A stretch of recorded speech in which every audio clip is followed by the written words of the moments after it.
अल्लाह रब्बुल आलमीन का बहुत बड़ा शुक्र और उसका एहसान अजीम है कि उसने हमें और आपको सबसे बड़ी दौलत और सबसे बड़ी नेमत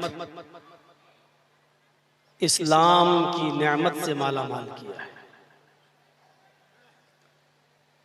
इस पर हम अल्लाह रब्बुल आलमीन का जितना भी शुक्र अदा करें कम है।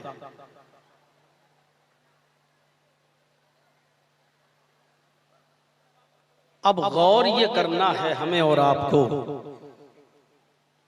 क्या हम उस इस्लाम को पूरी तरीके से फॉलो कर रहे मान रहे हैं जिस इस्लाम को अल्लाह रब्बुल आलमीन ने हमें दिया है और जिसकी सही तर्जमानी और सही तशरीह जनाब मोहम्मद रसूलुल्लाह सल्लल्लाहु अलैहि वसल्लम ने हमें बताई है। हर इंसान उस पर गौर करे। मुसलमान कहलवा लेना बहुत आसान है, लेकिन मुसलमान बनकर दिखाना ये बहुत मुश्किल है। ये दीन जो अल्लाह की नजर में सबसे ज्यादा पसंदीदा दीन है और जिसके बारे में अल्लाह ने फरमाया है कि इन्नद्दीन इंदल्लाहिल इस्लाम, अल्लाह के नजदीक दीन तो सिर्फ इस्लाम है। और जिसके बारे में अल्लाह तबारक व तआला ने फरमाया कि वमन यब्तगी गैरल इस्लामी दीनन फलन युक़बल मिन्हु, जो इस्लाम को छोड़कर कोई दूसरा रास्ता, कोई दूसरा दीन इख्तियार करेगा, दूसरा दीन एक्सेप्ट करेगा, दूसरे दीन को तरजीह देगा, फलन युक़बल मिन्हु, तो वो दीन उसका कबूल नहीं किया जाएगा। वहुवा फिल आखिरति मिनल खासिरीन, और वो कयामत के दिन नुकसान उठाने वालों में से हो जाएगा जो इस्लाम को छोड़कर कोई दूसरा दीन तलाश करता है वो। और जिस दीन के बारे में अल्लाह तबारक व तआला ने फरमाया कि अल यौमा अकमलतु लकुम दीनकुम व अतममतु अलैकुम निअमती व रज़ीतु लकुमुल इस्लाम दीना, ऐ मोहम्मद सल्लल्लाहु अलैहि वसल्लम, आज मैंने आपके लिए आपके इस दीन को मुकम्मल कर दिया, कंप्लीट कर दिया और अपनी नेमतों का इत्माम कर दिया, पूरी कर दी, हलाल और हराम को वाज़ेह कर दिया, जो कुछ नेमतें उतारना थी उतार दी, दे दी, और मैं इसी दीन इस्लाम से राजी और खुश हो गया। व रज़ीतु लकुमुल इस्लाम दीना, मैं इसी इस्लाम से राजी और खुश हूँ। बहुत ही मौजरत के साथ ये वही इस्लाम जो जनाब मोहम्मद रसूलुल्लाह सल्लल्लाहु अलैहि वसल्लम के ऊपर अल्लाह ने कंप्लीट किया था, क्या वही इस्लाम आज हमारे पास है या नहीं, या उस इस्लाम के अंदर हमने बहुत सी चीजों को अपनी तरफ से शामिल करके और इस्लाम का नाम दे दिया। कहीं ऐसा तो नहीं कि उस असली और उस ओरिजिनल इस्लाम के अंदर कुछ डुप्लीकेट चीजें हमने अपनी तरफ से तो नहीं मिला दी। ये हर मुसलमान को गौर करना चाहिए।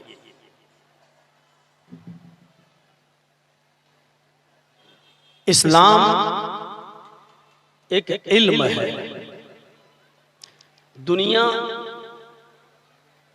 थोड़ी सी मैं तमहीद बांधता हूं, उसके बाद आगे बढ़ता हूं, यह समझाने के लिए कि दुनिया सिर्फ दो उसूलों पर चलती है और उसके पास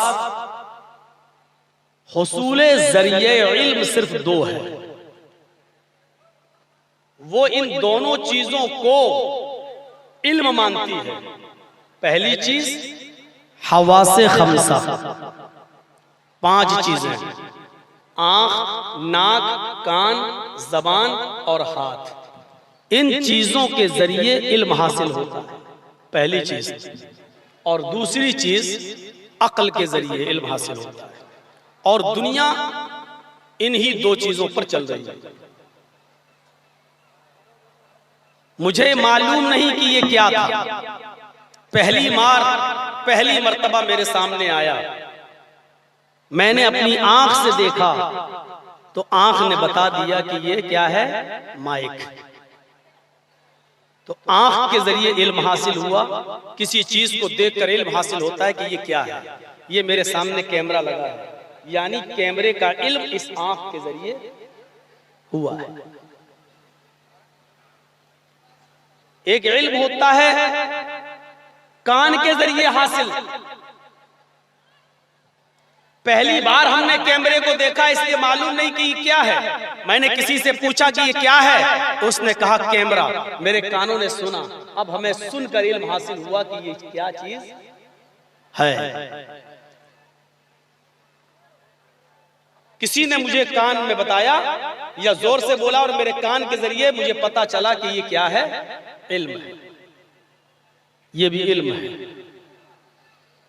हम अपनी खेती बाड़ी कर रहे हैं, अचानक अजान की आवाज आती है और मेरे कान में वो अजान की आवाज टकराती है, मुझे इस बात का इल्म हो जाता है कि ये नमाज का वक्त हो गया है। इल्म के हुसूल का एक जरिया कान, आंख, कान, नाक।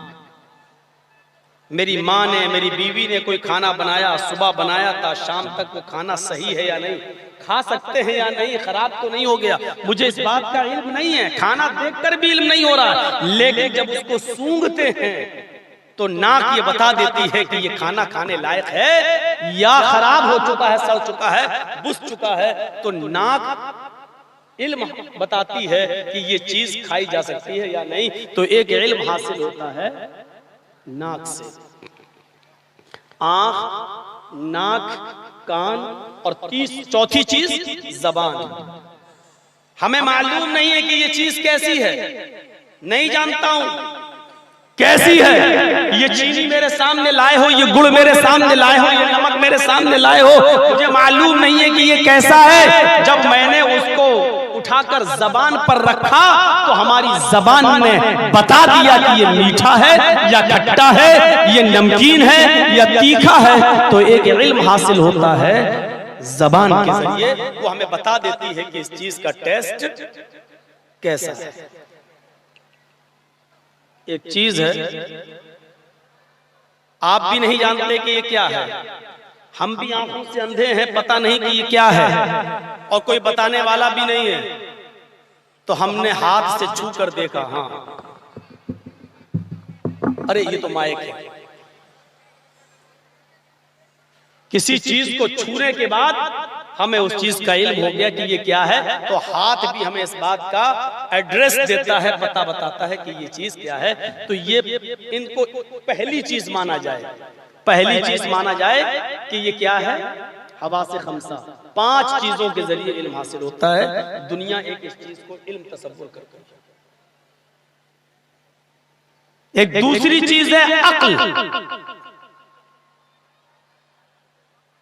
कैमरा हमने देखा है, लेकिन हमारी अक्ल फौरन इस बात को कबूल करती है कि ये कैमरा, ये माइक, ये ट्यूबलाइट, ये पंडाल, ये स्टेज जो हम देख रहे हैं, ये बिना किसी बनाने वाले के अपने आप वजूद में नहीं आया है। इस स्टेज का बनाने वाला कोई है, इस माइक का बनाने वाला कोई है, इस कैमरे का बनाने वाला कोई है, इस मोबाइल का बनाने वाला कोई है। अक्ल हमें ये बताती है कि ये सारी चीजें अपने आप वजूद में नहीं आई हैं, बल्कि इनका वजूद में लाने वाला, इनका बनाने वाला, इनका साने कोई है। और जहां ये चीजें बनी, इनका मसना, इनका कारखाना कहीं ना कहीं है। तो जब ये एक छोटी सी चीज, एक मैच बॉक्स, एक माचिस और उसके अंदर रखी हुई माचिस की एक छोटी सी तीली जब बगैर किसी बनाने वाले के वजूद में नहीं आ सकती है, अक्ल हमें इस बात का एड्रेस देती है, इस बात का सबूत देती है कि ये जमीन,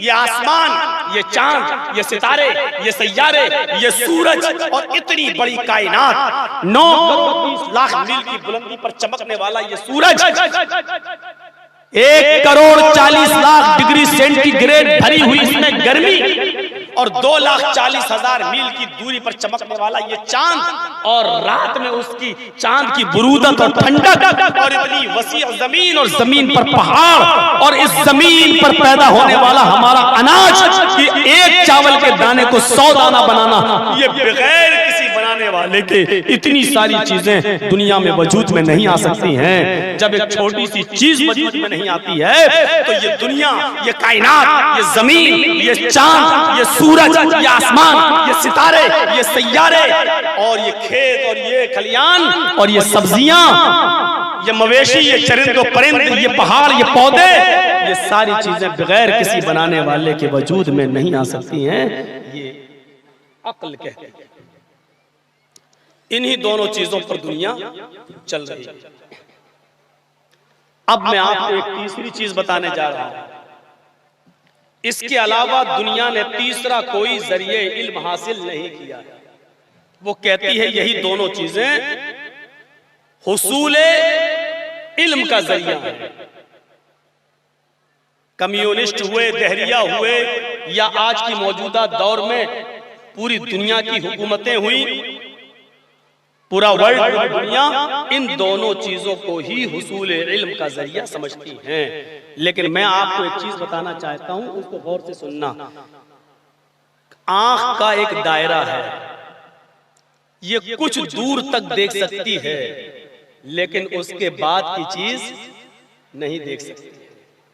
इसलिए ये कहना कि आंख मुकम्मल इल्म हासिल कर लेगी, ये सही नहीं है। मेरे सामने कितने लोग बैठे ये मुझे दिख रहे हैं, इसका इल्म है मुझे, लेकिन इस पर्दे के पीछे कितने लोग हैं ये मुझे नहीं दिखाई दे रहा है। इसलिए ये कहना कि आंख के जरिए मुकम्मल इल्म हासिल हो जाएगा, ये सही नहीं है। आंख मुकम्मल इल्म का पता नहीं दे सकती है।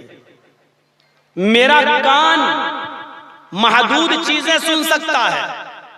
आप इस वक्त मौलाना जर्जीस साहब का खिताब सुन रहे हैं, लेकिन आपके घर पे आपका बच्चा 2.5 साल का 3 साल का रो रहा है, उसके रोने की आवाज अभी आपको नहीं सुनाई दे रही है। इसका मतलब यह है कि आपका कान महदूद चीजें सुन सकता है, मुकम्मल इल्म आपके कान को भी नहीं हो सकता है। यही चीज हाथ, यही चीज जबान, यही चीज नाक।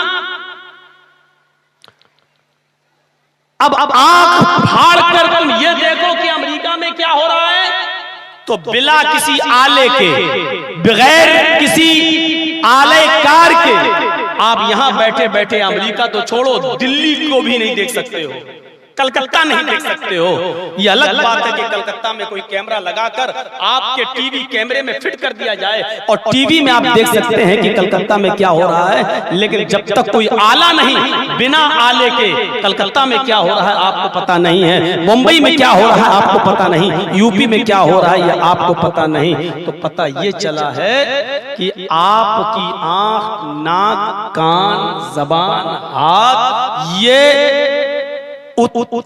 चीजें उतनी ही बोझ बर्दाश्त कर सकती हैं। इनका एक दायरा है, इसके दायरे से ऊपर अगर आप इस पर बोझ डालोगे तो आंख फट जाएगी, अंधी हो जाएगी, लेकिन मजीद बोझ बर्दाश्त नहीं कर सकती।